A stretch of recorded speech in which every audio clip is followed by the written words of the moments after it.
Factory layout మన Mukunda jewellers వారి నూతన బ్రాంచెస్ ప్రారంభం అతి త్వరలో జూబ్లీ హిల్స్ లో ఫిబ్రవరి 20న, మన వైజాగ్ లో ఫిబ్రవరి 28న విచ్చేయండి.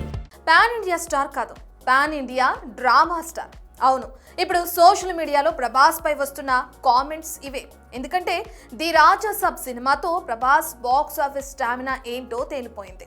400 కోట్ల బడ్జెట్, కానీ కనీసం వడ్డీ కూడా రాబట్టలేని దయనీయ స్థితి. సినిమాలో ప్రభాస్ కన్నా ఆయన డూప్ ఎక్కువగా కనిపించడంతో ఫ్యాన్స్ కూడా ముఖం చాటిస్తున్నారు.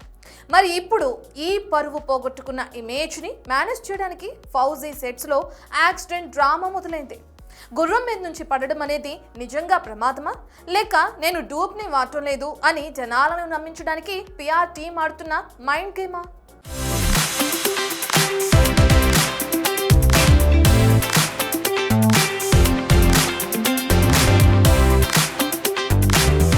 ప్రభాస్ ఇప్పుడు ఈ పేరు ఒకప్పటి చార్ని కోల్పోయి కేవలం బాడీ డబుల్ మీద ఆధారపడే ఒక కటౌట్ గా మారిపోయింది. ద రాజా సాబ్ లో చిన్న స్టెప్ వేయడానికి కూడా ఓపిక లేక డూప్ ని పెట్టి మేనేజ్ చేసిన ప్రభాస్ ఇప్పుడు ఫౌజీలో స్వయంగా గుర్రం ఎక్కాడంటే అది పెద్ద జోక్ అని నవ్వుకుంటున్నారు నెటిజన్లు. బ్రిటిష్ కాలం నాటి కథ అంటూ హను రాఘవపుడి ఏదో మ్యాజిక్ చేస్తాడని భ్రమలు కల్పిస్తున్నారు. కానీ ఇక్కడ కూడా అదే పాత రోత. ఇన్స్టాగ్రామ్ లో రీల్స్ చేసుకునే పిల్లని హీరోయిన్ గా తెచ్చి ప్రభాస్ కు మిలిటరీ డ్రెస్ వేస్తే సినిమా హిట్ అయిపోతుందా? అసలు ఆ ఫిజిక్ ఏంటి, ఆ లుక్ ఏంటి?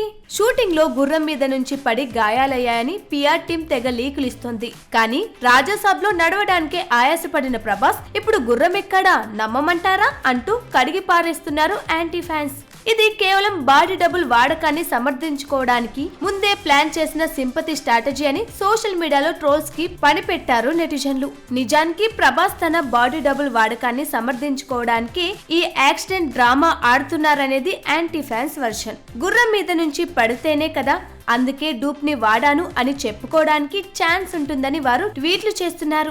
ఏదేమైనా ట్విట్టర్ లో ప్రభాస్ ఇమేజ్ ఇప్పుడు నెగిటివిటీకి కేర్ ఆఫ్ అడ్రస్ గా మారింది. బాహుబలి, సాహో, ఆదిపురుష్ ఇలా ప్రతి సినిమా టైంలోనూ ప్రభాస్ గాయపడడం, ఆ తర్వాత సర్జరీల కోసం ఫారెన్ వెళ్లడం ఒక రొటీన్ డ్రామాలా మారిపోయింది. 2026 దీపావళికి ఫౌజీ, 2027కి స్పిరిట్ డేట్లు ఇస్తున్నారు. కానీ ప్రభాస్ ఫిట్నెస్ మాత్రం అంతంత మాత్రమే. ఒకవైపు హీరోయిన్ పక్కన తండ్రిలా కనిపిస్తున్నాడనే బాడీ షేమింగ్ ట్రోల్స్, మరోవైపు యాక్షన్ సీన్స్ లో డూప్స్ వాడకం చూస్తుంటే ప్రభాస్ స్టార్డమ్ ఇప్పుడు కేవలం పిఆర్ మేనేజ్మెంట్ మీద, పాత ఇమేజ్ మీద బేస్ అయినట్టు కనిపిస్తుంది. చూడాలి మరి రాజాసాబ్ ఫెయిల్యూర్ ని డైవర్ట్ చేయడానికి, ఫౌజీ మీద హైప్ పెంచడానికి ఈ యాక్సిడెంట్ ఇష్యూ ఎంతవరకు హెల్ప్ అవుతుందో.